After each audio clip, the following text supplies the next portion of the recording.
அப்புறம் பாத்தீங்கன்னாக்கா எல்லாம் லவ் அது இதுன்னு சொல்லி மனசு வேதனையா இருக்குதுன்னு சொன்னேன். அப்ப அவர் என்கிட்ட ஒரு கருத்தை சொன்னாரு, மேடம் அதை பத்தி கவலைப்படாதீங்க, ஃபர்ஸ்ட் இயர்ல லவ் இருக்கும், தேர்ட் இயர்ல அதே பிச்சுக்கிட்டு போயிடும், அது பிரச்சனையே இல்லை, இன்னைக்கு அதே பிரேக் ஆயிரும், பிரச்சனை இல்லை. ஆனா இந்த போதைன்னு ஒண்ணு இருக்குது பாருங்க, அது அவன் வாழ்க்கையே அழிச்சுக்கிட்டு இருக்குது.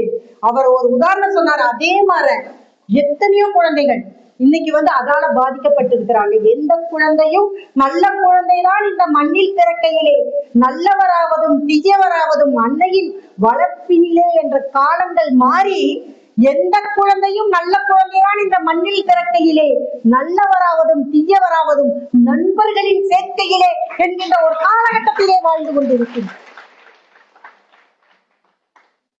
நல்ல நண்பர்களால் சிகரம் தொட்டவர்களும் உண்டு, தீய நண்பர்களால் சிதறி போனவர்களும் உண்டு. அதனால ஒரு நல்ல நட்பை நம்ம குழந்தைங்க ஒரு நல்ல நட்பில் இருக்கிறார்களா என்பதை இன்னைக்கு நிறைய பேர் சொல்றாங்க. இன்னைக்கு நம்ம குழந்தைகளோட நம்மளால டைமே ஸ்பெண்ட் பண்ண முடியறது இல்ல. நிறைய கணவர்கள், அதாவது இந்த போதை ஒழிப்பை பத்தி பேசும்போது எனக்கு ஒரு ஞாபகம் வந்தது. என்னன்னு கேட்டீங்கன்னா, போன வருஷம் வரைக்கும் இந்த தேர்தல்ல யார் வருவாங்கன்னே தெரியாம இருந்தது.